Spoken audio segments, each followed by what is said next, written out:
El 30 de julio del año 1975 abrió sus puertas el centro comercial más grande y más innovador de todo Carolina del Norte. Algunos de ustedes a lo mejor lo visitaron en algún momento. Se llamaba The Eastland Mall, o el mall del área este. Luego de alcanzar una alta popularidad, ya que tenía el primer food court que había en un centro comercial, también tenía una pista de patinaje en la parte de abajo, donde muchas familias iban, compartían, hacían sus compras. Luego de estar bien popular durante esos primeros 15 años, a partir de la década del 90, este mall o este centro comercial empezó su declive. Cambios demográficos, el deterioro de la infraestructura, el aumento de la incidencia criminal y otros factores hicieron que este centro comercial entrara en declive y en eventual abandono hasta el punto en que fue demolido en el año 2013. Esta es o está siendo la historia de sobre 500 centros comerciales alrededor de todo Estados Unidos. Son centros comerciales muertos que tienen una alta tasa de desocupación o un bajo nivel de tráfico de consumidores y se están deteriorando y están siendo totalmente abandonados. Ante las condiciones negativas, estos centros comerciales muertos se convierten en centros completamente abandonados que van de camino a su propia destrucción. El día de hoy hay montones de fotos y hasta páginas dedicadas a tirar fotos de estos centros comerciales abandonados, de lo que un día fue y de lo que hoy no es. Qué interesante, porque esta dinámica en cierta manera representa y conecta con el texto que nosotros hemos estado estudiando en las últimas semanas, en el cual hay algo en aparente función, pero que está siendo abandonado y que eventualmente produce una destrucción total.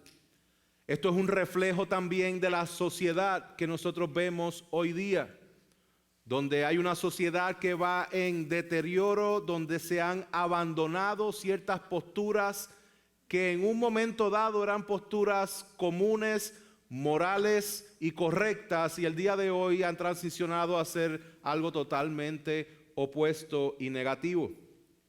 El 54% de las personas en este país reconoce que el estado moral del país es malo.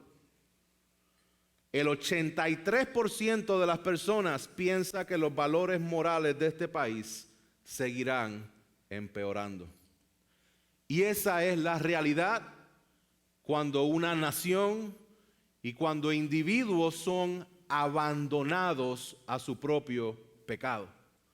Esto es lo que hemos visto en Romanos capítulo 1 a partir del verso 18, donde nosotros vemos que el apóstol Pablo está explicando la condición pecaminosa del hombre y está comunicando de que la ira de Dios se está revelando porque el hombre ha cambiado la gloria de Dios por imágenes de hombres, de cuadrúpedos, de aves y de reptiles. El hombre ha cambiado la verdad de Dios por la mentira. El hombre ha cambiado la función natural del ser humano por la función que es contra la naturaleza.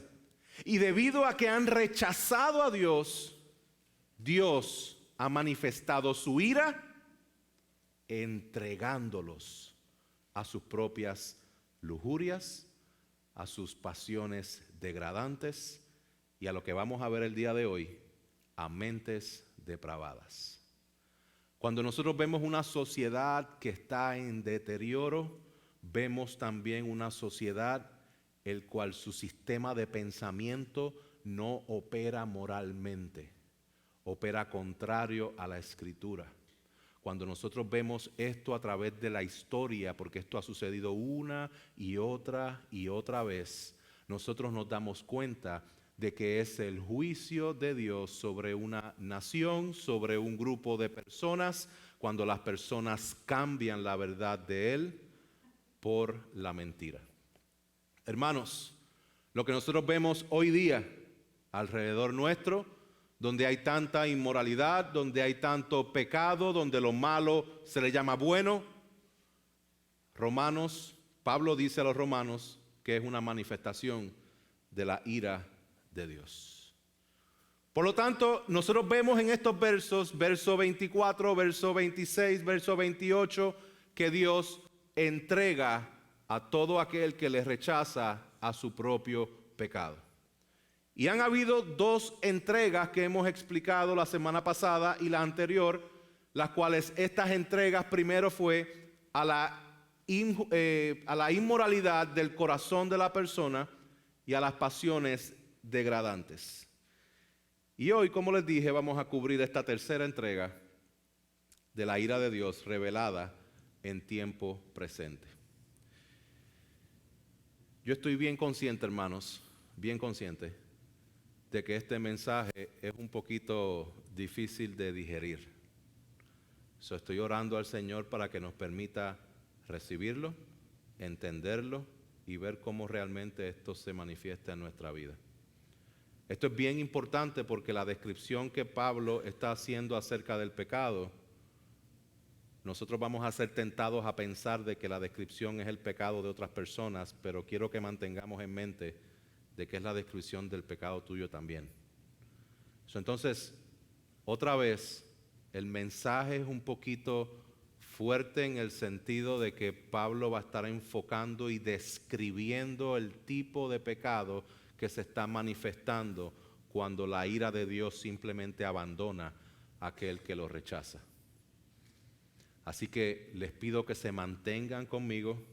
Si hay alguien que se me está durmiendo, el que está al lado, tírele un codazo, un pellizquito para que se mantenga despierto, para que nosotros podamos recibir la palabra de Dios y ver cómo aplica en nuestra vida. Verso 28. Dice, y así como ellos no tuvieron a bien reconocer a Dios, Dios los entregó a una mente depravada para que hicieran las cosas que no convienen. La primera pregunta que resalta al aire es, ¿quiénes son ellos? Y así como ellos no tuvieron bien el reconocer a Dios, vemos en el verso 32 que dice, ellos, aunque conocen el decreto de Dios, ¿quiénes son ellos? Vamos a usar el mismo texto para que el texto nos diga de quién es que Pablo está hablando aquí. Verso 28 dice, así como ellos no tuvieron bien reconocer a Dios, ¿quiénes son ellos? Bueno, el verso 26 y 27 nos dice que ellos son los hombres y mujeres que cambiaron la función natural por la que es contra la naturaleza. Pero no termina ahí, porque si vamos al verso anterior, el verso 25 dice que ellos cambiaron la verdad de Dios por la mentira. No solamente esto, sino que ellos adoraron y sirvieron a la criatura en lugar de a Dios. Esos son ellos. ¿Quiénes más son ellos?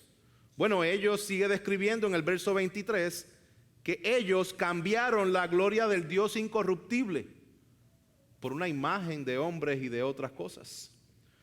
Verso 22 dice que ellos, creyendo ser sabios, se volvieron necios. Y verso 21 nos da mucho detalle acerca de quién es que él se está refiriendo de ellos. Ellos, aunque conocían a Dios, ellos no lo honraron, ellos no le dieron gracias, se hicieron vanos en sus razonamientos y ellos tienen un corazón entenebrecido. Seguimos dando hacia atrás porque el verso 20 nos dice de que Dios desde la creación se hizo evidente. ¿Cómo? Con sus atributos invisibles, su eterno poder, con su deidad. Así que ellos no tienen excusa, dice el verso 20. Si seguimos dando rewind, eso no existe ya, dar rewind. Bueno, si damos para atrás, verso 19, dice que lo que se conoce acerca de Dios es evidente, porque Dios se lo hizo evidente a ellos. Y el verso 18, que es donde comenzó esta unidad, nos va a decir con claridad quiénes son ellos. Dice el verso 18, específicamente, La ira de Dios se revela desde el cielo contra toda impiedad e injusticia de los hombres que con injusticia restringen la verdad. ¿Quiénes son ellos?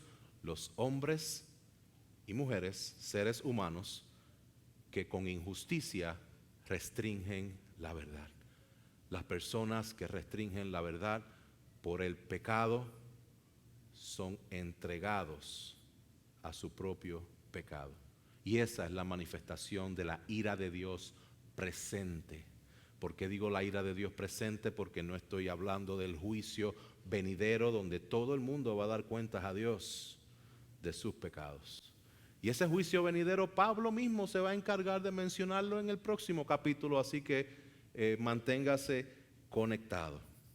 Entonces Pablo está mostrando a los romanos la realidad del pecado de la humanidad. Así que esto es una caracterización de toda la sociedad humana en cualquier parte del mundo, en cualquier periodo de la historia humana. Por lo tanto, Pablo está hablando tanto de tu pecado como del mío. Pablo también está hablando del pecado de todo aquel que no está en Cristo específicamente. Y por eso fueron entregados a la impureza de la lujuria de su corazón, fueron entregados a pasiones degradantes y a una mente depravada. Entonces, ¿qué es lo que nosotros vemos en ese verso 18?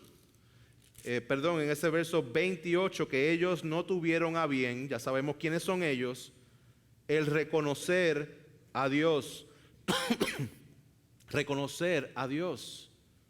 Ellos básicamente no reconocen a Dios como verdadero ni como válido.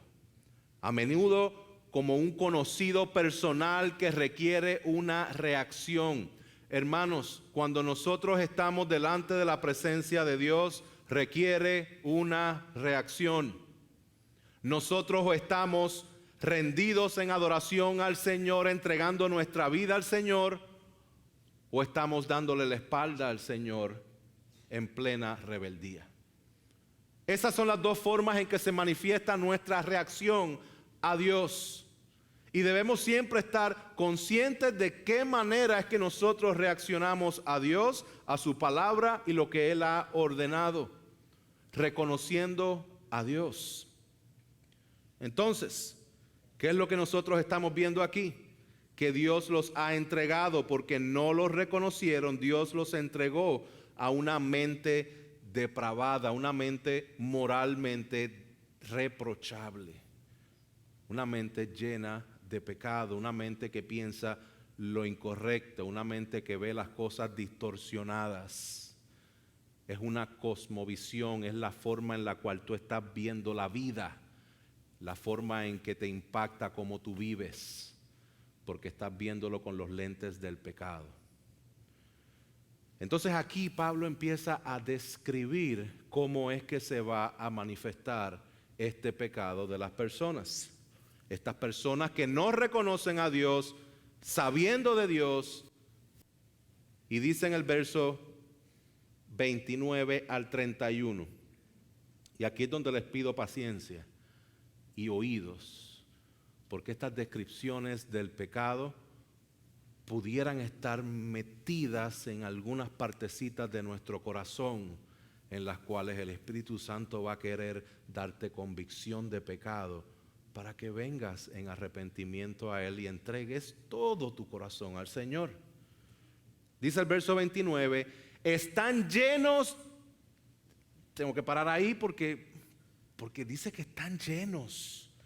No es que tienen sprinkles de pecado, no es que le cayó una manchita de pecado, dice están llenos de pecado, o sea que tienen hasta lo más posible, como si tuviera un vaso lleno, que si le echas una gotita a ese vaso se desborda.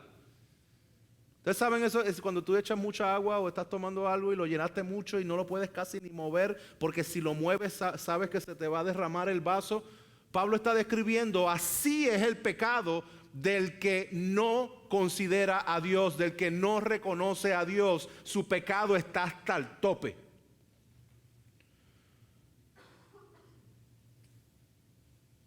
¿Llenos de qué? Bueno, vamos a los primeros 4. Les pedí paciencia por el mero hecho de que Pablo va a dar 21 descripciones de este pecado. Entonces, como son 21 descripciones del pecado, pues les pido paciencia para que lo escuchen, para que sepan a qué realmente él se está refiriendo, porque usualmente pensamos en otros y no en nosotros mismos, pero es nuestro pecado también, eso manténganlo en mente. Están llenos de injusticia. Básicamente la injusticia es el incumplimiento de los principios morales, mandamientos o leyes establecidos por el Señor. Están llenos de esa falta de cumplimiento de lo que Dios establece. El número 2 dice que están llenos de maldad. Llenos de maldad. ¿A qué se refiere aquí la maldad? Se refiere a la perversión. Se refiere a la depravación, la perversión de la virtud y los principios morales desde sus propósitos hacia fines malos. Estamos hablando de lo que es la depravación y perversión de la verdad. También de qué están llenos de avaricia. Están llenos de avaricia, es el deseo excesivo e inmoderado de adquirir más y más y más.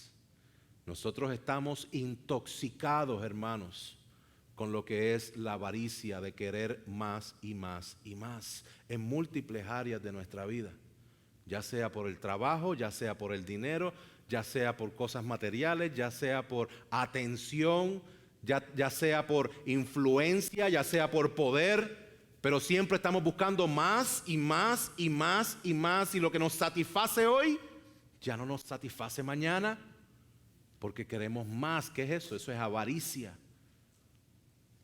Luego parece ser una repetición, porque él dice malicia, está lleno de malicia, lo cual es el mismo significado de la palabra maldad. Luego sigue diciendo, están llenos de envidia. Una vez más, enfatiza el hecho de que estamos colmados, estamos llenos hasta lo último de envidia, el cual es despecho y resentimiento hacia el éxito o las posesiones de otro.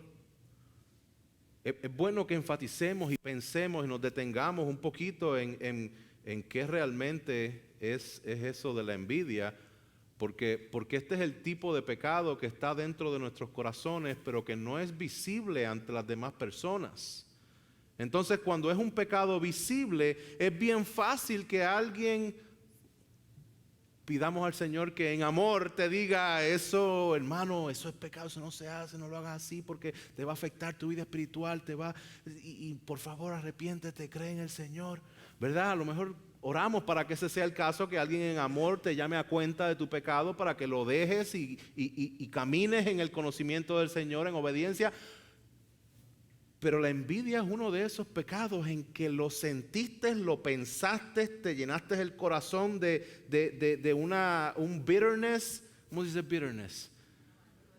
De una amargura en tu corazón por esa persona, gracias. Y nadie se entera. Nadie se entera, por lo menos al principio. Porque esa amargura cuando está en tu corazón empieza a crecer y a crecer y a crecer, y entonces empieza a tratar de manera diferente al hermano. Cuando nosotros estamos en disputa o en pelea con alguien, típicamente para que se manifieste esa envidia de manera externa, que la gente la pueda ver, eso ha ido cocinándose en tu corazón por mucho tiempo. Eso no se ve tan fácil. ¿Qué más dice? Homicidios. Llenos de homicidios, asesinatos, el asesinato ilegal de un ser humano por otro ser humano. Y aquí podemos decir, me lavé las manos, aquí yo no he matado a nadie. Bueno, hasta que lees el Sermón del Monte y baja de lo que dijo Jesús y dice que también es considerado asesinato cuando tú odias a tu hermano. Ahí hemos pecado todos de asesinato. Luego dice pleitos, están llenos de pleitos. Amargo conflicto, disensiones acaloradas, a menudo violentas. Hay personas que pelean hasta solas, que pelean con el espejo, ¿verdad? Están llenas de pleitos, están llenas de pleitos y donde quiera están en problemas y van a este lugar y ese lugar no funciona y van a este otro lugar y este lugar tampoco funciona y van a este lugar y allá la gente de ese lugar tampoco funciona y nunca se hacen la pregunta, ¿seré yo el problema? ¿Qué más sigue explicando Pablo? Pablo dice, son chismosos, chismosos. Alguien en cierta ocasión dijo que este es uno de los pecados permanentes dentro de la iglesia. Yo me niego a aceptar y a recibir eso, hermanos. Esto es bien fácil caer en lo que es el chisme, porque se caracteriza en hablar bajito y hablar a las espaldas de la gente y nadie se está enterando.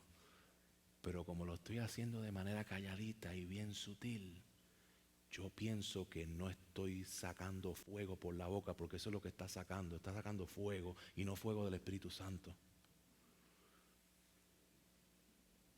Seamos cuidadosos, hermanos, con la forma en que hablamos de los hermanos. Si estás hablando algo negativo de alguien, esa persona no está presente, trágatelo, no lo digas. Porque es chisme, es chisme. Si tienes algo en contra de tu hermano, ve y díselo, en amor. Díselo a la persona, habla a la persona. Nosotros muchas veces cometemos el pecado de chisme sin darnos cuenta porque lo espiritualizamos. Y yo voy y tengo algo contra mi hermano Juan y yo voy donde Roberto y le digo, Roberto, tú me ayudas a orar por esto. Porque es que el hermano Juan, deja que te cuente lo que el hermano Juan está haciendo. ¿Verdad? Y entonces lo que hago es disfrazar el chisme de una manera espiritual para que me ayude a orar. A lo cual yo estoy seguro que Roberto me va a decir, para. ¿Tú hablaste con Juan? ¿No? Ah, pues habla con Juan y después me avisas qué pasó. ¿Verdad? Tú vas a decir eso, ¿verdad, Roberto? Amén. El chisme, seamos cuidadosos con esto. Dice que el próximo son detractores. ¿Qué son detractores? Son calumniadores. Es aquel que ataca la reputación del otro mediante calumnias o mentiras. Esto está en todo lugar. En toda persona hay ciertas áreas de calumnias y específicamente en el mundo, personas que no están con Cristo y Cristo no está en ellos, esto es normal, donde se ataca lo que es la persona. Aborrecedores de Dios es el próximo, literalmente esto es odio a Dios. Esto es una característica intensa de antipatía por Dios. Yo no quiero tener nada que ver con Dios. Yo odio al Señor. Y muchas de las veces y cosas que nosotros estamos viendo hoy día de personas que fomentan ideologías contrarias a la Escritura, no es que estén apasionados por la causa específica, es que están en contra de Dios y odian a Dios. Insolente es el próximo. Insolente es una persona arrogante. Es una persona que se caracteriza por sus actos ofensivos y irrespetuosos y declaraciones escandalosamente atrevidas. Hermanos, cuiden sus dedos. Cuiden sus dedos cuando estén posteando cosas en Facebook y en social media. Porque por ahí muchas veces estamos siendo bien insolentes, mostrando soberbia, peleando con todo el mundo, entrando en controversias innecesarias. Hay personas que postean y postean y postean todo lo que están en contra. Pero no sabemos que están a favor porque nunca lo escriben. Nunca escriben del Evangelio, nunca escriben de Cristo. Hermanos, evaluémonos cómo nosotros nos estamos proyectando hacia el mundo, cómo la insolencia puede ser parte de nuestra vida y a veces ni cuenta nos damos. Luego de insolencia sale la palabra soberbios. Son soberbios, es una persona también arrogante, caracterizada por sentimientos autoritarios. Es una persona que se cree el centro del universo, es la persona que llega a un sitio y rápido empieza a mandar a todo el mundo. Esta es la persona soberbia. Está el jactancioso. El jactancioso, en otras palabras más sencillas, es el fanfarrón. Es una persona que tiene presunción ensimismada. Esta es una persona que se exalta a sí mismo. Ayer fui a un sitio a comprar algo y en la tienda, me dio gracia, en la tienda había un hombre que en menos de 5 minutos, él dijo como 10 veces que él es de New York. I'm from New York, I'm from New York. Yo no sé a qué él se estaba refiriendo, si eso era algo para exaltarse o para él pensar que es algo menos. No, realmente, cuando salí de allí yo le digo al hijo mío, por lo menos fuimos a este sitio y no nos queda la menor duda de dónde es él. Ya sabemos de dónde es él. Él es de New York. Son personas jactanciosas, ¿verdad? Digo en modo más jocoso, pero es triste cuando nosotros vemos personas que están buscando que los vean, que los exalten. Miren lo siguiente, porque dice lo siguiente: inventores de lo malo. Inventores de lo malo. Cuando usted pensaba que algo había llegado hasta el tope de la maldad, siempre hay un creativo adicional que dice, yo lo voy a llevar al próximo nivel. Son creadores de lo malo, inventores de lo malo. Y luego el siguiente, y escúchenme bien los niños que están tomando notas, los niños que están aquí, y los adultos también, si sus padres están vivos. Dice desobedientes a los padres.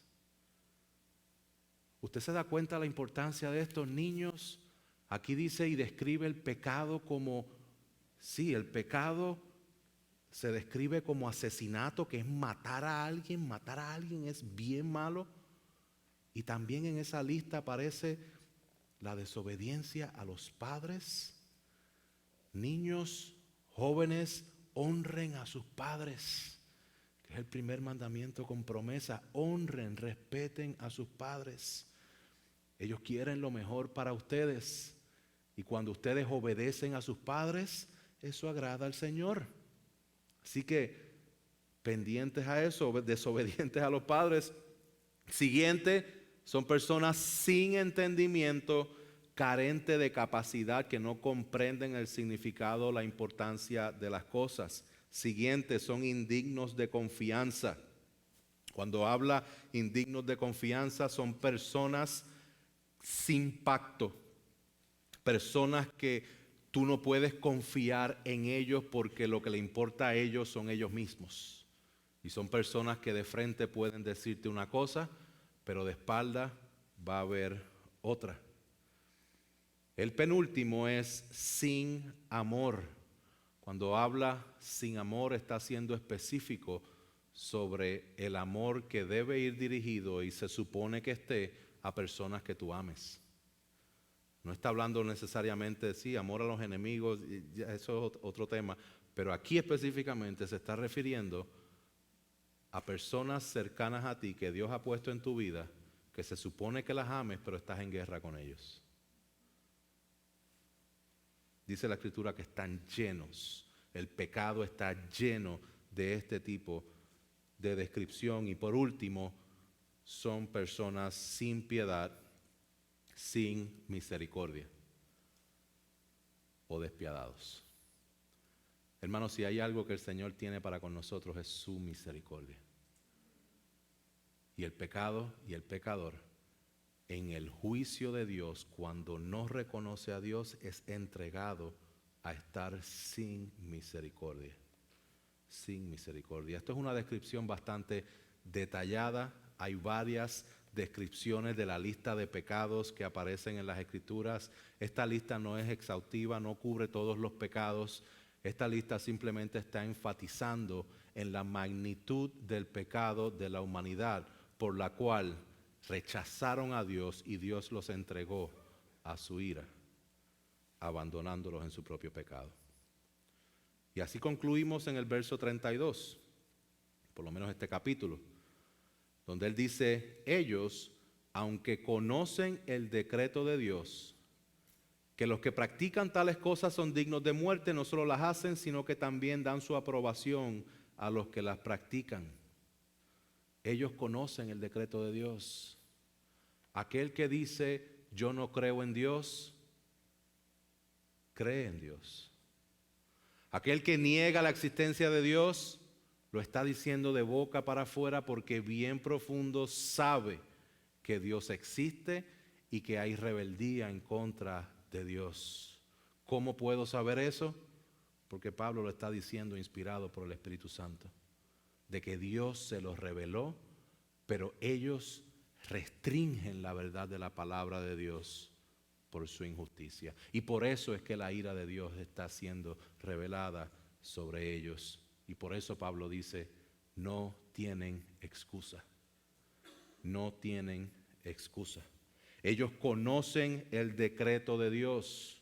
Este decreto no se refiere a alguna revelación especial, sino a la justicia de Dios que se ha revelado en la creación. Y dentro de cada ser humano, al tener noción de los atributos de Dios, de su poder, de su divinidad, el hombre tiene pleno conocimiento de las consecuencias de su pecado. De las consecuencias de su pecado. Hermanos, como les había dicho al principio, siempre hay una reacción específica a Dios. O venimos a Él o lo rechazamos y vamos en contra de Él. Yo sé que algunos de ustedes pudieran decir lo siguiente, pero es que yo soy nuevo en esto, es que yo leo la Escritura, yo no la entiendo bien, yo no sé mucho de Dios. Y si ese eres tú, gloria a Dios que estás aquí. Gloria a Dios que estás aquí. Pero también quiero decirte, hay algo que ya sabes de Dios. Lo poquito que sabes de Dios, ¿cómo reaccionas a eso? ¿Cómo reaccionas a lo que ya sabes de Dios? ¿Reaccionas con duda? ¿Reaccionas con humillación? ¿Cómo reaccionas a lo que sabes del Señor? Otra pregunta es, ¿cómo impacta tu vida lo que sabes del Señor? La palabra del Señor es clara. Dios ha revelado su grandeza y su poder y Dios nos invita a que le conozcamos. Así que, ¿cómo la palabra de Dios impacta tu vida? Sigamos avanzando porque dice el verso 32 que ellos conocen el decreto de Dios, que los que practican tales cosas son dignos de muerte. Y después dice, no solo las hacen, sino que también dan su aprobación a los que las practican. Hermanos, practicar la maldad es tan pecaminoso como aprobarla o animarla para que otros la hagan. Tanto el que la hace como el que la aprueba está bajo la misma condenación de la ira de Dios. Y esto pudiera verse de manera bien diferente en cada persona. Si yo quisiera que dediquemos un poco de tiempo en ver cómo esto pudiera estar siendo manifestado en nuestra propia vida. ¿Cómo pudiera estar viéndose esto en nuestra propia vida?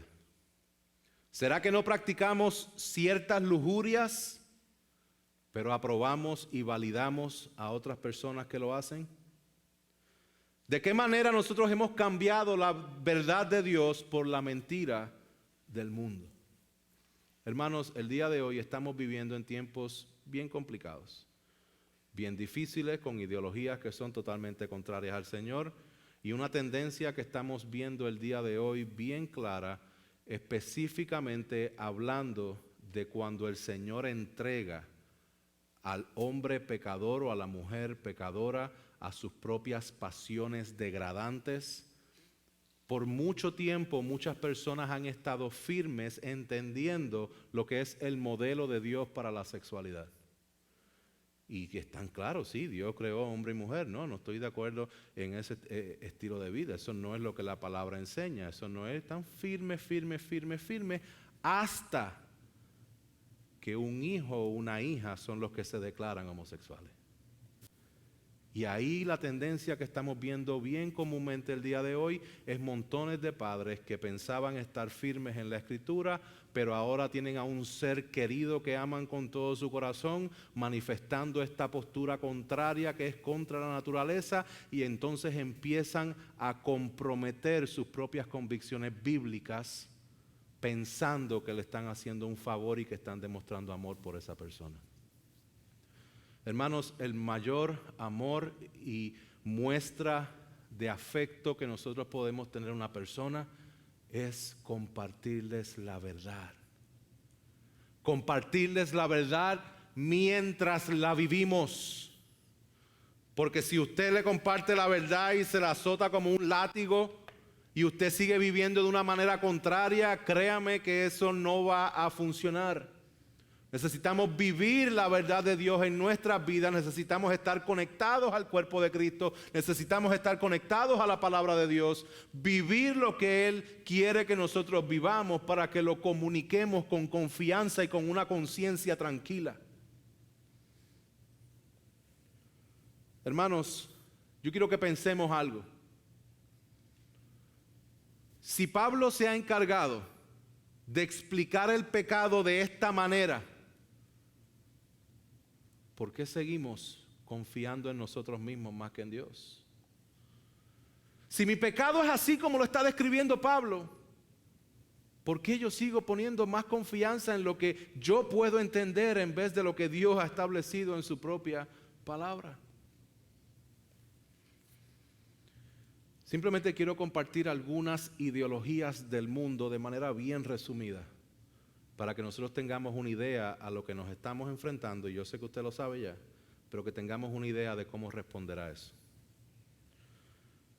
El resultado de una mente depravada, vivimos en una sociedad con una mente depravada que llama lo bueno malo y lo malo bueno. Lo que la sociedad celebra el día de hoy comunica la manera en que la sociedad ve las cosas. De mi contexto se celebra la bebida, se celebra el alcohol, se celebra la fiesta, se celebra cuando el niño pequeño tiene 1, 2, 3, 4 novias. Se celebran cosas que son contrarias a la Escritura. La palabra del Señor nos dice claramente que no solamente las hacen, sino también que dan su aprobación a los que las practican. Tengamos mucho cuidado. La sociedad y mente depravada el día de hoy promueve lo que es una ideología de género. La ideología de género, identidad de género, es algo independiente al sexo biológico según lo que exponen.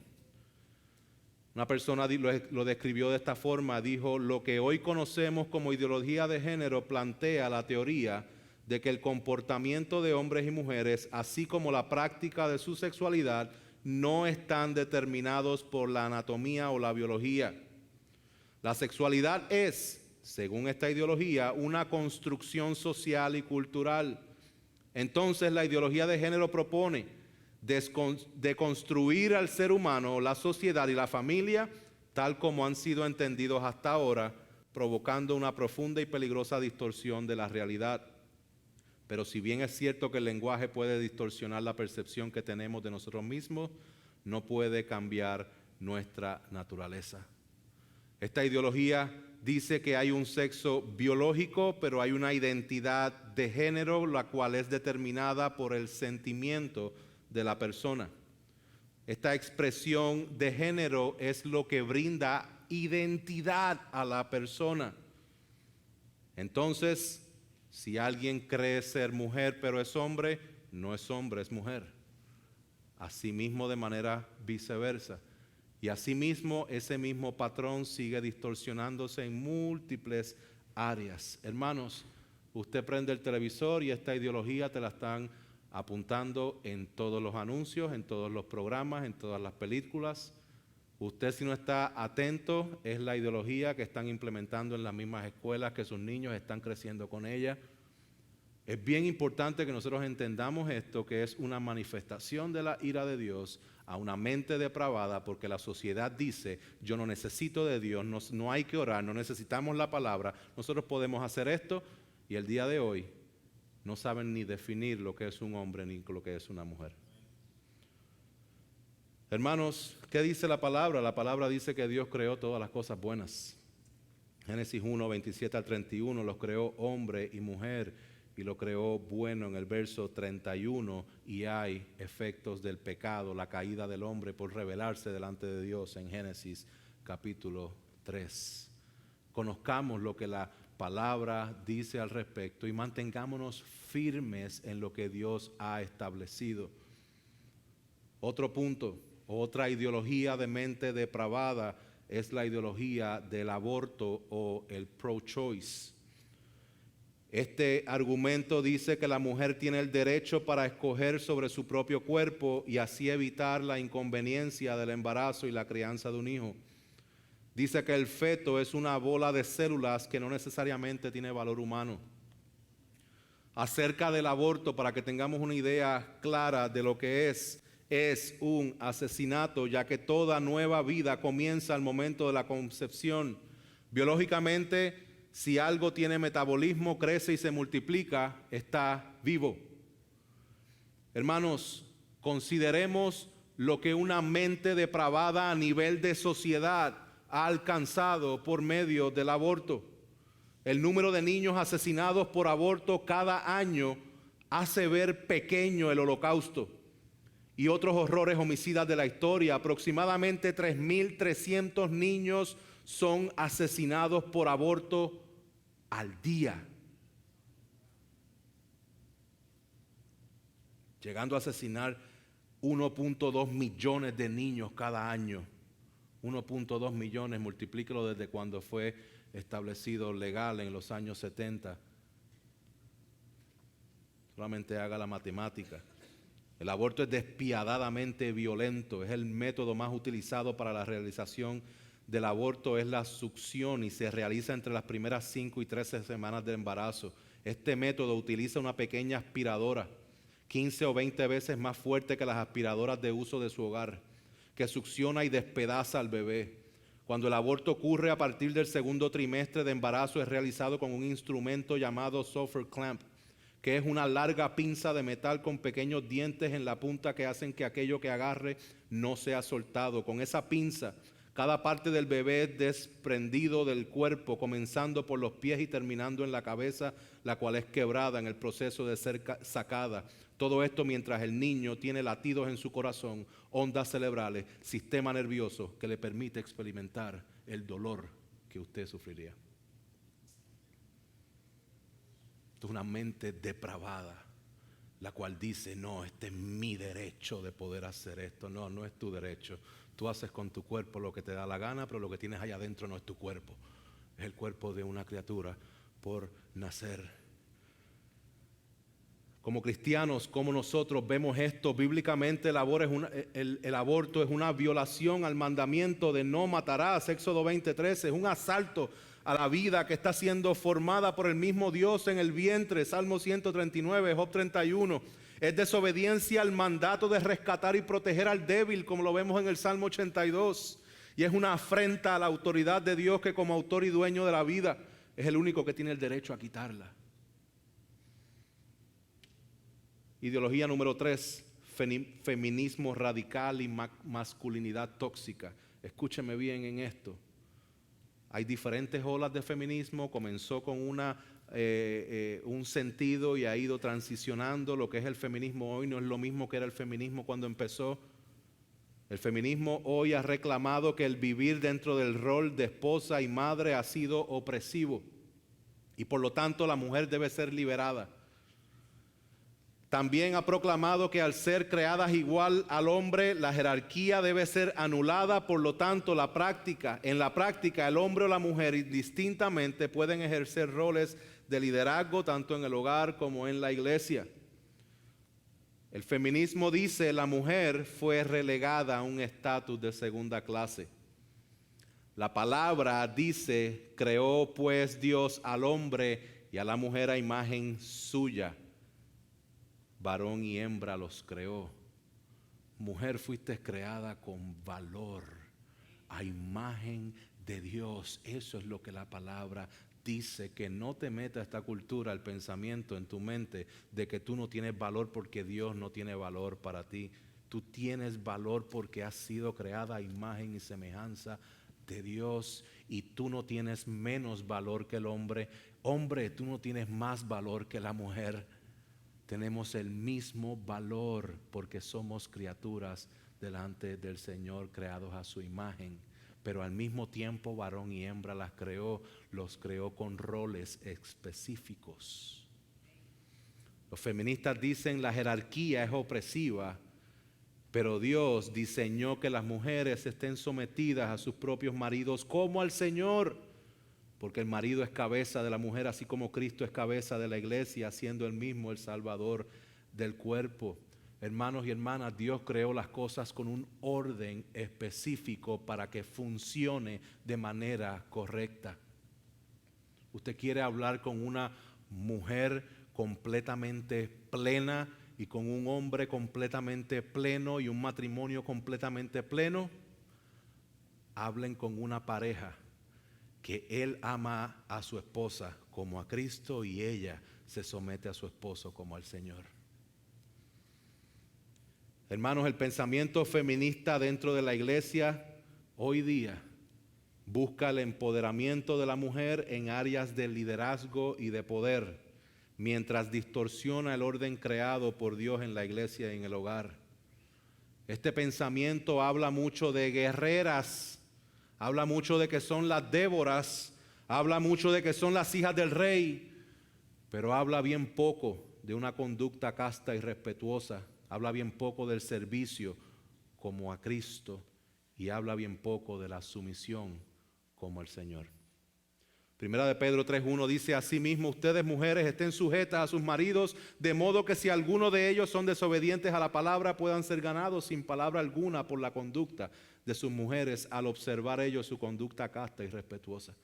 Que el adorno de ustedes no sea el externo, peinados ostentosos, joyas de oro, vestidos lujosos, sino que sea lo que procede de lo íntimo del corazón, con el adorno incorruptible de un espíritu tierno y sereno, lo cual es precioso delante de Dios. Hombres, quiero hablar ahora acerca de la masculinidad tóxica, la que se distingue por la pasividad y el abuso. La tendencia del hombre desde Génesis 3 es ser pasivo con respecto a su responsabilidad como líder espiritual en el hogar.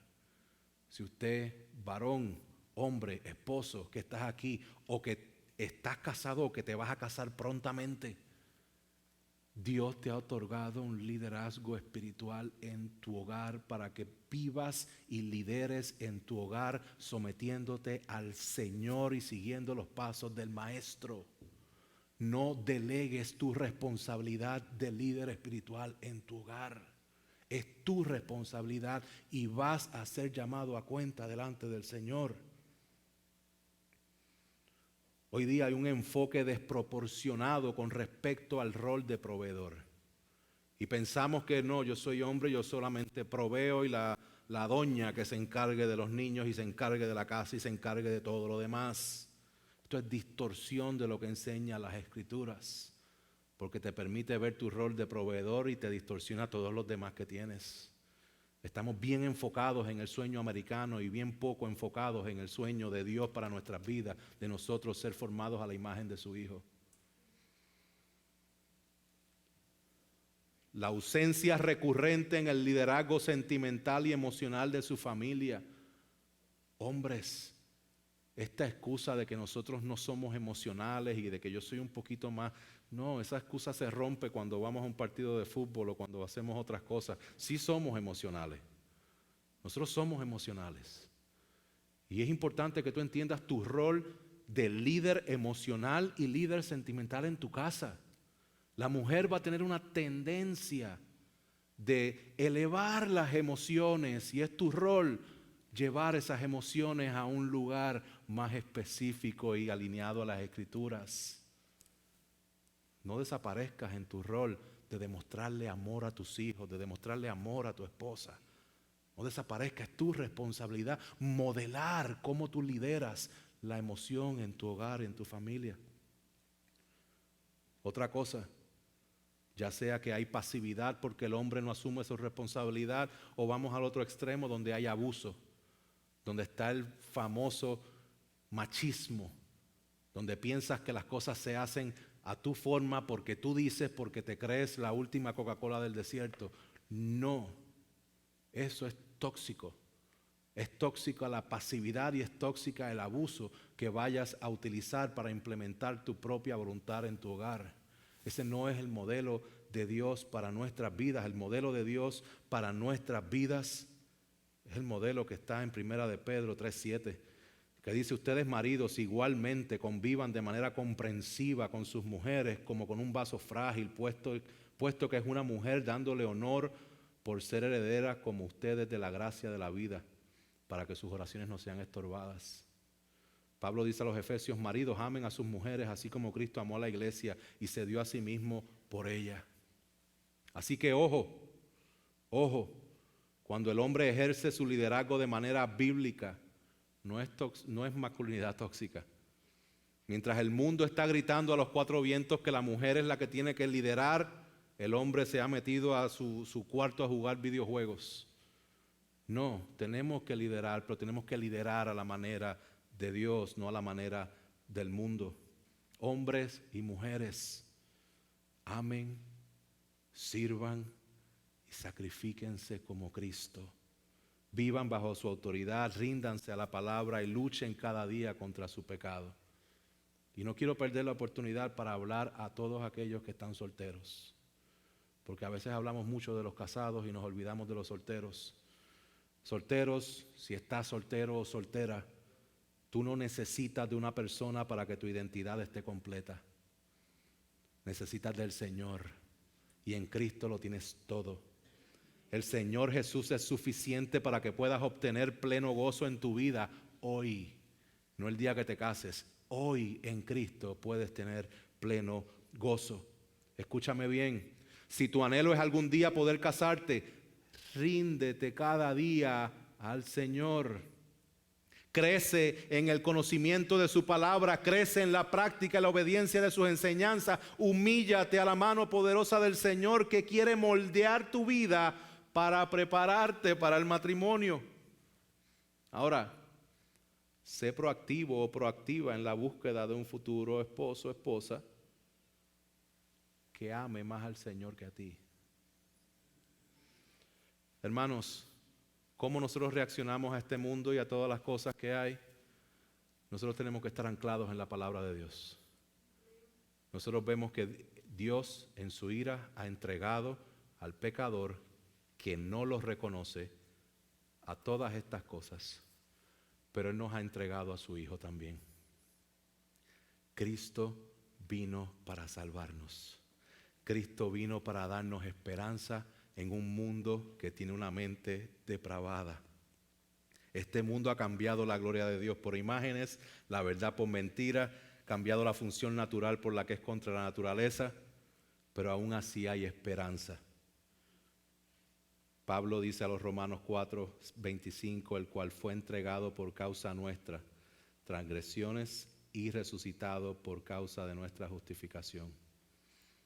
Él dice en Gálatas 2:20, con Cristo he sido crucificado, y ya no soy yo el que vive, sino Cristo vive en mí. Y la vida que ahora vivo en la carne, la vivo por fe en el Hijo de Dios, el cual me amó y se entregó a sí mismo por mí. Es por eso, hermanos, que Pablo grita a los cuatro vientos: yo no me avergüenzo del Evangelio, porque es poder de Dios para salvación de todo aquel que cree. Porque en la justicia de Dios, hermanos, confiemos que es por fe, no es por tus obras. Pongamos nuestros ojos en Cristo, démosle la espalda a nuestro pecado, corramos a su infinita misericordia y confiemos en que únicamente podemos encontrar salvación en la obra redentora de Cristo. Pongámonos de pie. Padre Celestial, yo te doy gracias por tu palabra. Gracias porque aunque cubrimos textos que enfatizan el pecado y enfatizan un tema difícil de tratar, al mismo tiempo podemos ver en la Escritura tu gran amor para con nosotros, que entregaste a tu Hijo Jesucristo para vivir de manera perfecta y pagar el precio de este pecado tan horroroso y tan horrendo delante de ti. Gracias, Señor amado, por tu obra redentora, y te pido, Señor, que estas palabras, Señor, puedan ser utilizadas por tu Espíritu Santo para traer convicción de pecado a aquel que no está en ti. Si hay alguien que no está seguro en ti, que no te conoce o que vive de manera depravada o de manera entregada a su pecado en contrariedad a ti, yo te pido que seas tú mostrándole su pecado, pero no para dejarlo ahí, sino para que pueda correr a ti en arrepentimiento y fe, para que reconozca que en ti hay esperanza. Padre, confiamos en tu bondad, en tu misericordia, y a ti damos gloria y honra, en el nombre poderoso de Jesús. Amén.